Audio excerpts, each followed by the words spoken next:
కాదు అనుకున్నాం, కానీ ఈమె సాక్ష్యానికి ఉపయోగపడుతుంది అని చెప్పి పంపించిన వాళ్ళు సంవత్సరంన్నర తర్వాత ఇవాళ హడావుడిగా అరెస్ట్ చేయడం అని అంటే, మోసపూరితమైన అరెస్ట్ చేయడం అంటే, ఢిల్లీ నుంచి వచ్చేటప్పుడే కవిత గారికి కూడా కావాల్సిన టికెట్లు బుక్ చేసుకొని వచ్చినప్పుడేమో మొదలు సెర్చ్ చేస్తూ ఉన్నాం, ఏదైనా మెటీరియల్ ఉందని చూసిపోతామని చెప్పి, మేము ఇంకొక 20 నిమిషాల్లో వెళ్ళిపోతున్నామని చెప్పి, ఆ తర్వాత మాకు ఉన్నతాధికారుల నుంచి ఆదేశాలు వచ్చినాయి, మేము అరెస్ట్ చేయాల్సిందే అని చెప్పి దౌర్జన్యంగా తీసుకుపోవడం అనేది ఇంత మించిన దుర్మార్గ చర్య లేదు. బీజేపీ కేంద్ర ప్రభుత్వ రాజ్యాంగ సంస్థలన్నింటినీ కూడా తనకు అనుకూలంగా పనిచేయించుకుంటుందని, తన జేబు సంస్థలుగా పనిచేయించుకుంటుందని చెప్పడానికి ఇంత మించిన ఆధారాలు ఎక్కడ లేదు. స్పష్టంగా పిఎంఎల్ఏ యాక్ట్ తెచ్చేటప్పుడు దీని నుంచి మహిళలకు మినహాయింపు ఉండాలి అని చెప్పి దాంట్లో చట్టంలో రూపొందించాలని చెప్పి ఆనాడు చర్చ వచ్చింది.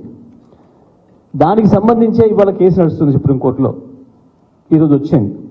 గతంలో కూడా పర్టికులర్గా కవిత గారి అరెస్టు సంబంధించి మేము ఆ రోజు కోర్టులో కేసు ఇస్తే స్పష్టంగా ఈడీ ఒప్పుకుంది, మేము ఎటువంటి తీవ్రమైన చర్యలు తీసుకోవడం లేదు, విచారణ కొరకు అడిగినాం, అరెస్ట్ అనేది జరగదు అని చెప్పి ఓవరాల్గా ఈడీ ఒప్పుకుంది బెంచ్ ముందట.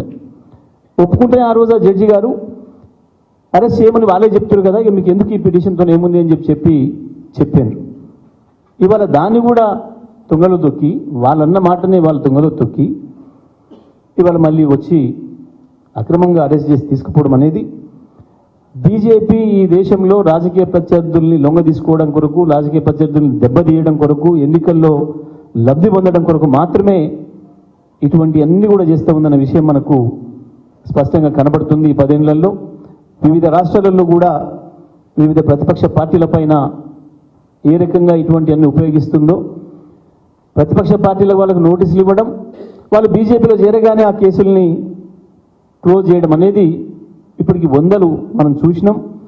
అదే పద్ధతిలో బీఆర్ఎస్ని లొంగ తీసుకోవాలి, కేసీఆర్ గారిని లొంగ తీసుకోవాలన్న ప్రయత్నాలు చేసిండ్రు. కానీ ఈ దేశంలో కేసీఆర్ గారు ఒక్కటి నిలబడిండు ఎదురు. ఇప్పుడు ఇంకా మిగతా వాళ్ళు కూడా ఎదురు నిలబడ్డ వాళ్ళపైన ఎట్లయితే చేస్తున్నారో దుర్మార్గాలు, దౌర్జన్యాలు, అదే పద్ధతుల్లో ఇవాళ మా పైన కూడా చేసినారు తప్ప కవిత గారు తప్పకుండా నిర్దోషిగా తిరిగి బయటకు వస్తారు, అందులో సందేహం ఏం లేదు. సాక్ష్యాలు లేవు అని చెప్పి, ఎటువంటి సాక్ష్యాలు లేవు వీరికి వ్యతిరేకంగా ఈమె సాక్ష్యంగా ఉపయోగపడుతుందని చెప్పిన వాళ్ళు ఇవాళ ఈమెనే అక్యూజ్డ్ అని చెప్పి తీసుకుపోవడం అంటే 100% ఇది రాజకీయంగా వాడుకోవడం కొరకు, రాజకీయంగా మమ్మల్ని ఇబ్బంది పెట్టడం కొరకు, వాళ్ళు ప్రయోజనం పొందడం కొరకు చేసిన దుర్మార్గమైన చర్య తప్ప ఇంకోటి కాదు. అందుకే ఇవాళ బీఆర్ఎస్ పార్టీగా పెద్దల హరీష్ రావు గారు ఏదైతే పిలిపించిందో రేపు పెద్ద ఎత్తున అన్ని నియోజకవర్గాల్లో నిరసన కార్యక్రమాలు తెలియజేయాలని చెప్పి బీజేపీ కేంద్ర ప్రభుత్వాన్ని అడ్డం పెట్టుకొని, కేంద్ర ప్రభుత్వ సంస్థలను ఏదైతే ఉపయోగించుకొని ఎన్నికల్లో లాభ పొందడానికి ప్రయత్నం చేస్తుందో, చట్టవిరుద్ధంగా ప్రవర్తిస్తుందో దానికి నిరసనగా రేపు కార్యక్రమాలు చేపట్టాలని చెప్పి కూడా విజ్ఞప్తి చేయడం జరుగుతూ ఉంది. Thank you brother.